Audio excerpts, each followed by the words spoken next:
Salut à tous et bienvenue dans ce nouvel épisode où on va apprendre à définir notre projet template qui sera utilisé dans la suite des programmes que nous allons créer avec C++. Donc pour ça, on va commencer par euh, accéder au workspace ou bien à créer un nouveau workspace. OK? Donc on clique sur New Workspace là-bas à droite et on va nommer Workspace 3. On va valider. Bon, une fois que c'est créé, on va passer à la création de notre projet template. En faisant le clic droit, on clique sur New Project. On va donner le nom de notre projet template. Je vais l'appeler projet 1.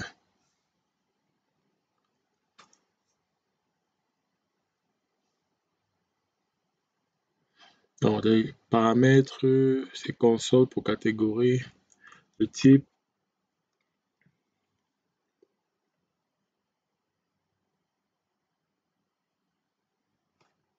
simple executable G++.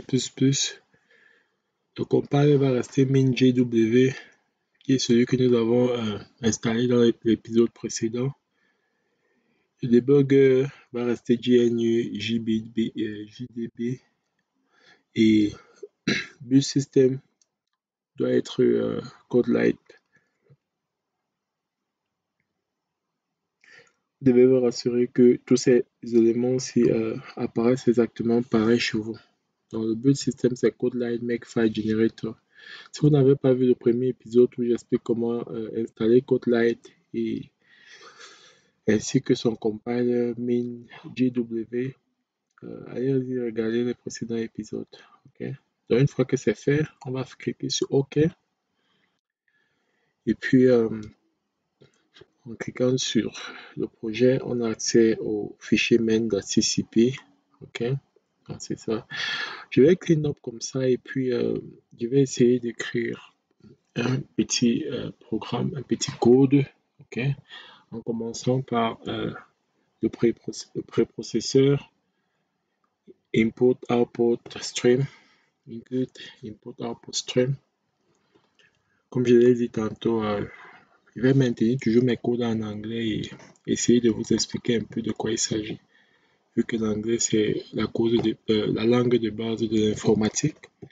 So, je vais utiliser using namespace standard pour gérer tout ce qui est cout, cin, nl et bien d'autres de façon générale dans mon code sans aucune difficulté. Et après ça, je vais définir ma fonction main. OK? Et je vais définir le block statement et je vais commencer à écrire mon code. Je veux que ce code écrive ou bien output sur l'écran donc quand il est lancé default Yannick template. OK?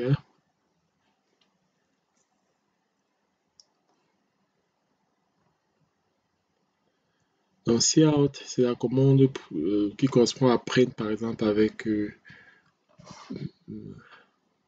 Python et par exemple echo avec du bash scripting. Ce sont les commandes qui permettent de output un truc, de display un truc, d'afficher un message. Je vais return 0 vu qu'on a un integer. Notre fonction est de type integer, donc ça retourne un integer. Je clique sur la clé en molette là. Je vais apporter quelques modifications, notamment sur Working Directory. Je vais modifier le chemin d'accès ici par $sign project path entre parenthèses avec P majuscule pour project et path. OK? Et je vais faire pareil. Il y a des précisions que je vais apporter également sur compiler et sur linker par la suite. OK? Donc en cliquant sur compiler, ici à C++ compiler option, vous devez vous rassurer de choisir exactement celui que je choisis ici. Enable C++ 17 feature -std C++17. OK? Et vous validez à OK. Une fois que c'est fait,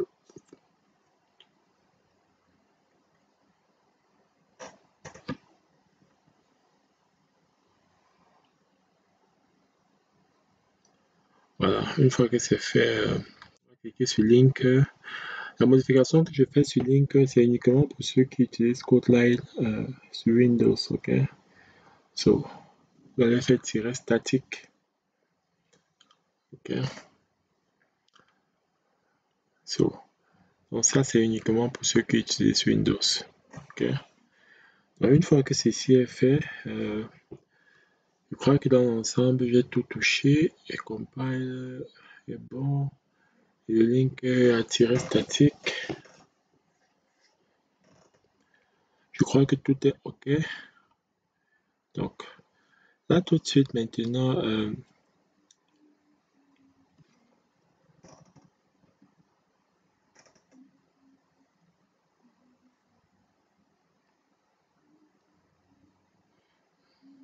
je dois corriger ça. OK. On doit avoir les cotations des deux côtés. Pour que, vous avez remarqué la flèche rouge qui était là tout à l'heure. Ça m'indiquait qu'il y a un problème dans mon code. Donc, en général, quand vous allez survoler sur les flèches qui apparaissent, ça va vous montrer à peu près les erreurs que vous avez sur votre code. OK? Donc, c'est un peu ce qui s'est passé. Je vais cliquer maintenant sur Build Project.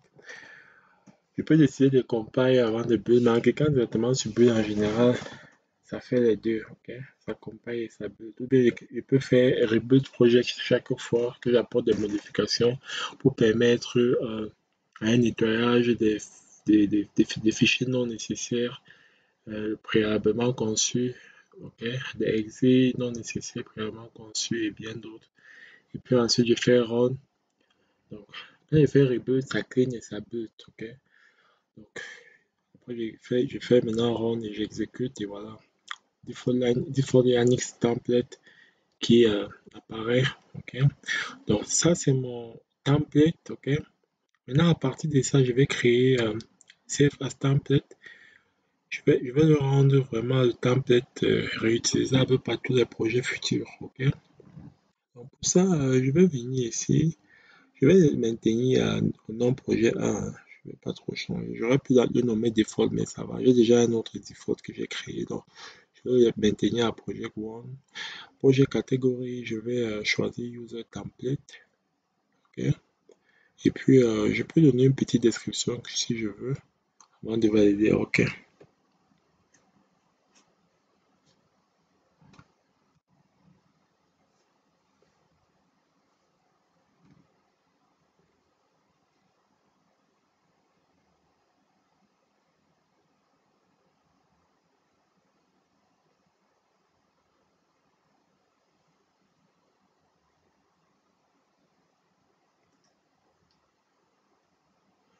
Bon, la commande que j'ai fait, c'est Yannick's user template, c'est-à-dire template d'utilisateur Yannick. Bon, je vais repartir à un nouveau projet. Je vais maintenant créer le projet 2.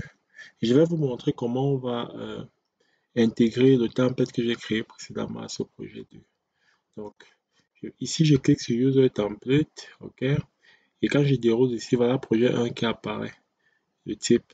Donc, le type là, c'est en fait mon template que j'ai créé précédemment. Je me rassure que tout le reste est OK. OK. So, une fois que je suis sûr que tout est OK, je clique sur OK. Et puis, quand je vais cliquer sur projet 2, je vais cliquer sur semaine.cpp. Vous voyez, c'est le même code que j'ai écrit dans le projet 1 qui apparaît.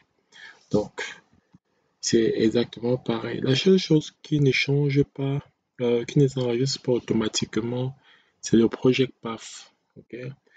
Donc, je vais vous montrer, c'est la seule chose qu'il va falloir mettre à jour à chaque fois que vous créez un nouveau projet.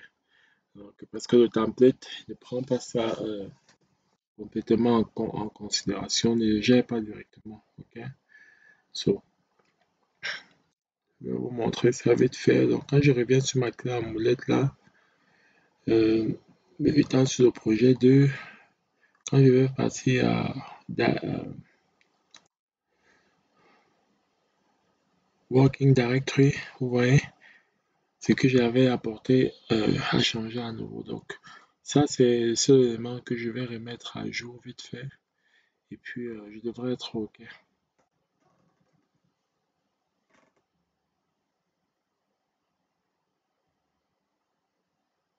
OK. Apply. Sinon, pour le reste, c'est bon. Vous voyez ici, plus 17. Le link également est bon. OK.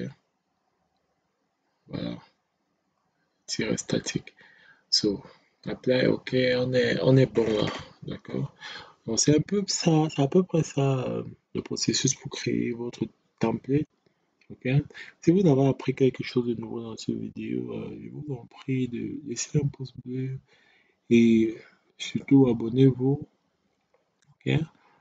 Euh, Cette chaîne vous proposera énormément de tutoriels autour de la tech, de l'informatique. OK.